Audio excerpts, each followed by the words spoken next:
Shame used to be a good deterrent and used to make people think twice about doing bad things. But in the modern ages, I don't think it's as useful in doing so. Yes, one of the main reasons is because you can't shame the shameless, but there's 4 other reasons why I think shame has lost its power. Reason 1, unreliable storytellers. We've even recently seen a story about a service provider who said a client got her jumped or something along those lines. CCTV footage was released and showed otherwise. In fact, it was the service provider who looks like she was the one doing the jumping, and even her mum seemed to get involved in this. People like this make us take every story with a pinch of salt, and people who lie in general make it hard for people who are telling the truth to get heard. 2, people complaining for clout. I remember a story about a client who went to a service provider. They weren't happy with the end result of the service, and so the service provider, rightfully so, offered 2 options or 2 solutions. Either she gives them a partial refund or she fixes the issue for them. The client actually decided, I'm happy with one of those solutions. They went ahead, everything was solved. However, this client went online still and basically went to go and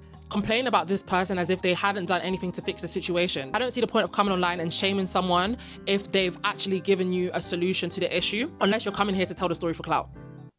3, people are desensitized. There are so many people who come online to tell or call out businesses who do them wrong or whatever it is. Because we see so much and consume so much, naturally these things just become another story on our timeline. So in the end, you just get a story with no end result. And that brings me to my last point. 4, no real consequences. Some things can be regulated and some things cannot. For example, you can't actually regulate things like bad attitude, lateness, or bad communication skills from a service provider. But there are certain things that you can complain about and that can be regulated. But some people don't actually know who they send these complaints to. How many people know about trading standards? But the other side of that is that there's people that do know that they can complain to, like, for example, trading standards, or in the event that maybe a client goes to harass a service provider, the service provider might not want to go to the police because it's taken things too far. So then in the end, there's actually no consequence. I understand that bad people will do bad things, but guys, what do you think we need to do to make either shame become a good deterrent again, or something else to make people stop doing bad things?